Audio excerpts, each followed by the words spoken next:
like this little, we all get like little, idea worms in our little brains, and then it's like, okay, so how did it sort of birth into pen to paper? Did you just sort of randomly having different thoughts, different ideas, different characters? Like, so let's say this a person like me was out there and said, I got this little idea thrown around in my head. Though obviously getting started is always the first step, like just doing something. But Right. how did that work for you to kind of like, I don't know, water the idea so it would start to grow? Yeah, I mean, honestly, this started about 10 years ago. Hmm. I had I got the setting in my head, and just kind of what, some of these characters would do, and I pitched it to my neighbor. He got me into like modern anime. So he would tell me, oh, you got to watch this, and then we'd talk about it. Um so he kind of has that high concept, receptive mind. So yeah, I like kind of pitched the setting to him, and he really liked it. He told me I should, enter some amateur anime thingy majig, but I never did. So yeah, 10 years I've had like the kind of the setting, and then slowly kind of, I'd pitch something new to someone else, and they'd critique it a little bit. Um, but so I've kind of had those ideas in my mind, and before I was talking to any artist, especially James, but um I was trying to write it as a novel, because you can do that, by yourself. You don't Mm. need, to work with an illustrator or anything like that. um so I got a couple chapters where I wrote it as a novel. And I think what's the perfect medium for this book, I honestly think, is a comic book graphic novel. It's got, it blends the visuals with the text. Um, you know, I got like a bunch of things I want to say, and I'm it's just kind of honing it in. But So let me ask it this way then. Does your stories, and I say stories plural because as someone who likes to write as well, they play out multiple times in multiple ways in my head. Mine play out like movies, where it's just like it's almost like a movie, and sometimes I'm translating. It's like when I wrote like a fictional novel based on an idea my daughter had. It was my only big writing project that I ever did, and it was sometimes challenging to figure out how to get the movie element that was playing in my head on paper. Is it just sort of going through that process of like you've written novelization, you've put all this narrative on paper, and then you're like, well, listen, I'm missing visuals. I think there's something very powerful with having visuals. Um, how did you navigate that first step to say, all right, well, listen, wait, let me see. What about a comic book, and how could I, move it that way? yeah, so this might not be a popular take, but so I'm basing it off so this story, I'd say, is like an anime in my head. And that's not to mean that, I think you say anime or manga, and it might have a, negative connotation as far as like the art or the way some of the characters act or something, like, just the writing. For whatever it is, it's an animation in my head, it's in motion, Mm-hmm. and so with that, um I've said anime a couple times. I'm using that as a reference. Well, why am I using that as a reference? Is because there's manga, which then gets adapted into anime. So it's kind of like you know storyboarding.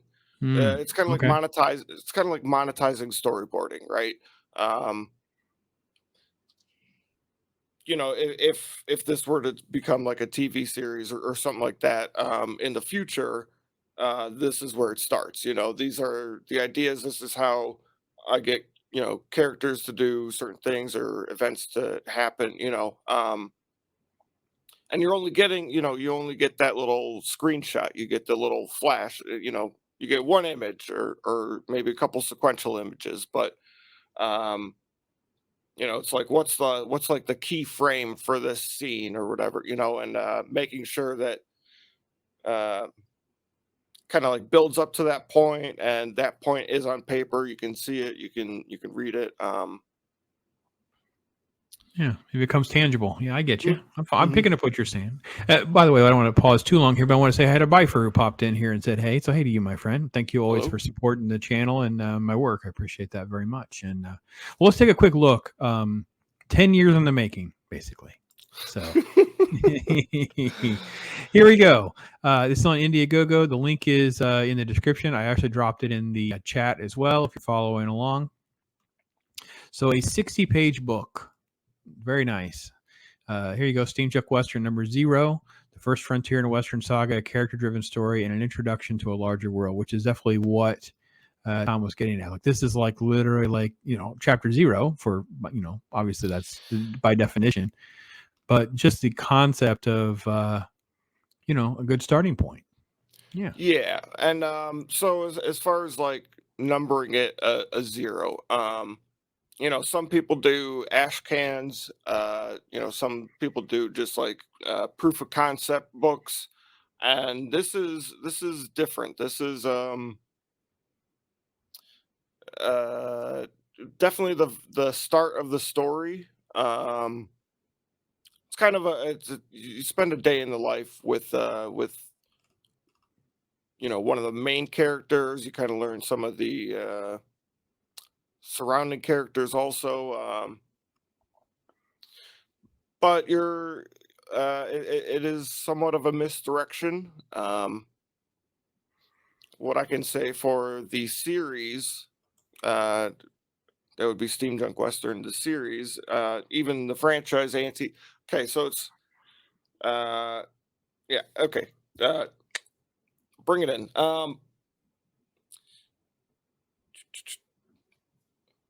What I'm doing is using technology as a magic system. So it's got sci-fi elements, but Mm-hmm. um it's a very grounded approach. And so what I'm doing in this book is there's no technology. So we are uh, it's like I said, it's a misdirection. But I also wanted to kind of to avoid like power creep. I'm starting at 0, right? Okay. Yeah, So yeah, yeah. We have getting. it. You have it set in, Civil War era. You have it following the Army hero's daughter. I'm just reading directly from the details here, folks. If Mhm, you if mhm. you if you hop on over and can follow along, talks about the characters. So you again, you're getting this sort of zeros a lot of times in mainstream comics or origin stories, right? A lot of times zeros or special edition origin stories or things like that. So, and I really want. I'm glad you what you said, but I want to kind of touch on what is in your description because you say that you are crafting this story like a puzzle, which I think fits very much into what you're saying because you have envisioned um, steampunk western and you also have this anti-hero, so you have different elements already in place. So we've got to figure out a way to kind of get the reader, the audience, sort of on board and introduced, and this is that first step of saying, all right, here we go, guys, here's your first step. Fair Right. enough. Yes, for Okay. sure. Okay. Uh, That- so like you're reading off the page. Another thing that this book is doing is it's kind of starting. So uh, the anti-hero, right? Mhm. And just kind of my plans in general is, it's going to be borderline, like borderline parody, borderline satire, some social commentary eventually, but like, it's supposed to be a fun series. There's a lot of nihilism, and everything's kind of down and dour, and um, I'm just kind of when I'm not selling a book, I'm kind of a smart ass, right? I'd rather have I'd rather read something written by a smartass than a dumbass. That's kind of my approach here. But uh, I try and make light of most things. I find humor in things most people don't. But another element that's kind of evolved is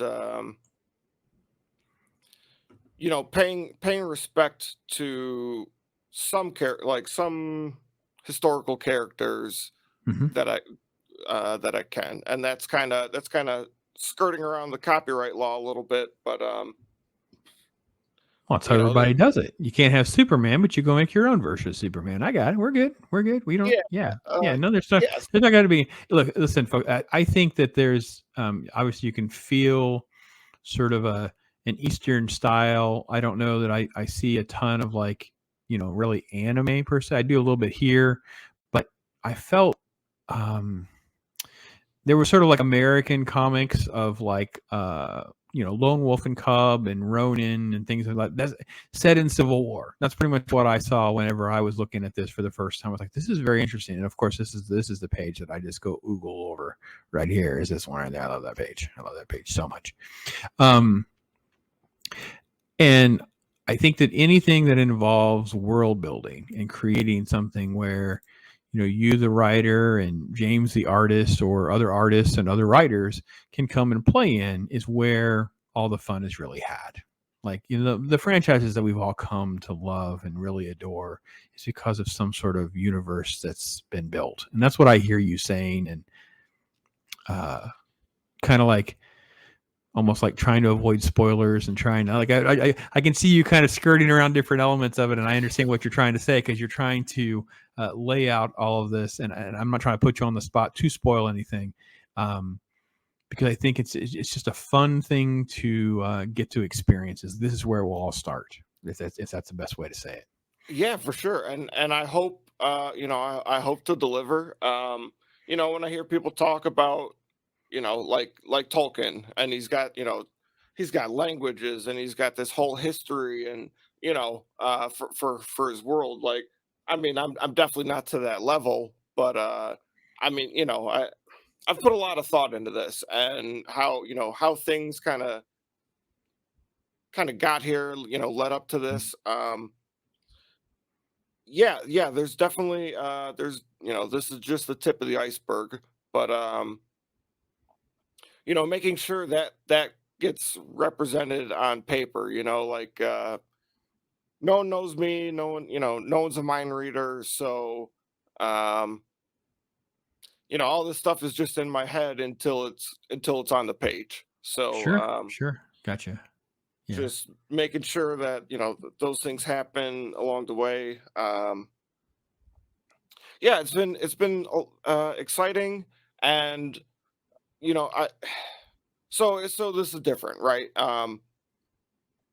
So many people like, oh, I got this great idea, you know, put everything into this one great idea, and then you got nothing else, you got nothing for book two.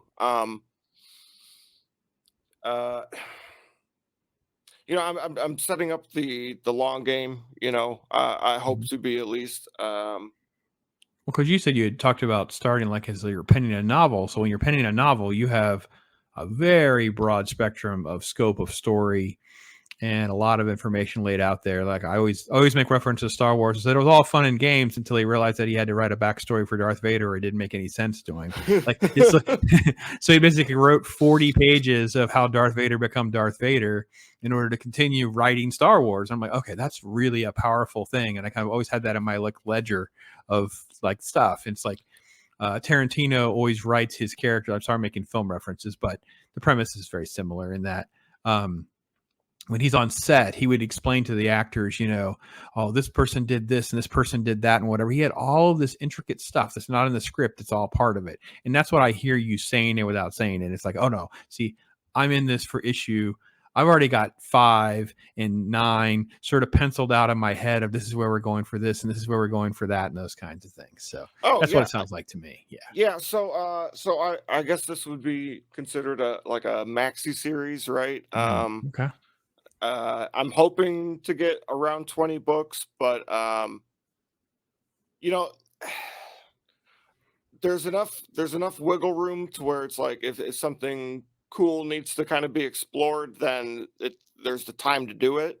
Hmm. But I'm not planning on um, just filler issues just to just to put something out. Correct. Okay. Yeah. There's a story in mind. It's got an ending. A beginning, middle, end. I got it all kind of in my head. It's just kind of making it happen. And I'm really glad you brought up Star Wars because not necessarily the movies or the just but the Star Wars as a meta as far as George goes. I think he was kind of he was the one of the best at nostalgia baiting, right? Mhm. The way he made Star Wars. We got Star Wars because we didn't get or because he didn't get Flash Gordon, right? Mhm. Kind of blending that, the campy sci-fi stuff with, you know, uh, what was it like World War II movies or Yeah, World War II movies and Eastern religion and mysticism and religion, and he literally just was like poured. It's kind of like it's Tolkien all over again, right? It's like you're creating a universe, you're pulling in these things that inspired you. You're looking. You mentioned historical figures, which I think is the fantastic way to go, right? You've got some figure that stands out to you, or some story that you can maybe replicate, whether it be a historical incident or something like that that you can kind of pull from. I wrote a story once, and there was like a mobster hit in the scene, and there was a story I heard of a real life thing, and just a few tweaks here and there. So it's yeah, it's pulled from that, but I'm not going to be in trouble with the mob by talking about that story or anything like that, right? You got enough that's going there. So let's say hey to Decepticon's Cave, by the way. A big fan of hello. his shorts, Decepticons Caves out there. So if you don't know, you also have some fun just looking at some cool stuff. Decepticon's always dropping stuff out there for me. I appreciate it very much, too. Love to have you in here, brother. Thank you so much. So yeah, let me go back to this campaign because here's where we're at. We are at so $25 gets you a book. So there's a main cover right here with color. And all the little perks that go with along stuff. Here's the variant. And then there's a black and white. Some of you love black and whites. I know I get that a lot because I've showed off one of my giveaways for my celebration stream that I'm going to set a schedule here very shortly, actually. And then for all three, you can get for 70. So it's a very manageable number, folks, especially when you factor in, you're talking like 60 pages, 52 pages of story. You got opening narration, all this world building and stuff like that. That's basically like 5 comic books, maybe a little bit more. So that's very, very strong. And then, of course, then you have individual art pages you can get your hands on here, whether it be the black and whites or you can get one of these big bundles where you get a little bit of everything. So a very manageable campaign. The links I said are there. It's something you jump right into. I really got it, guys. We really got to get on board here. We got to figure out how to get this thing moving. It's moved a little bit for me, but I'm not nearly as happy as I'd like to see that number move. I want to see that number move.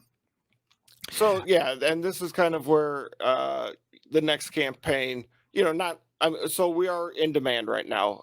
We had 60 days live. We ended last week. So yeah, it said it was October 4th. So yeah, this is where learning from this campaign and moving forward. That's kind of where the next campaign might pivot a little bit. Just because some of the reaction I've gotten is at one point I had sci-fi in the description and people looking at it, well, I don't see sci-fi, like Mhm. it's not in this book. Well, yeah, I mean it's not in this book, but so if 1 or 2 books out of 20 uh, don't have what you're looking for, but the rest do, how would you describe that? How would you market that? You know what I mean? So just learning, but it's been a great campaign. Got to learn to get on more shows, be a little more personal about that. But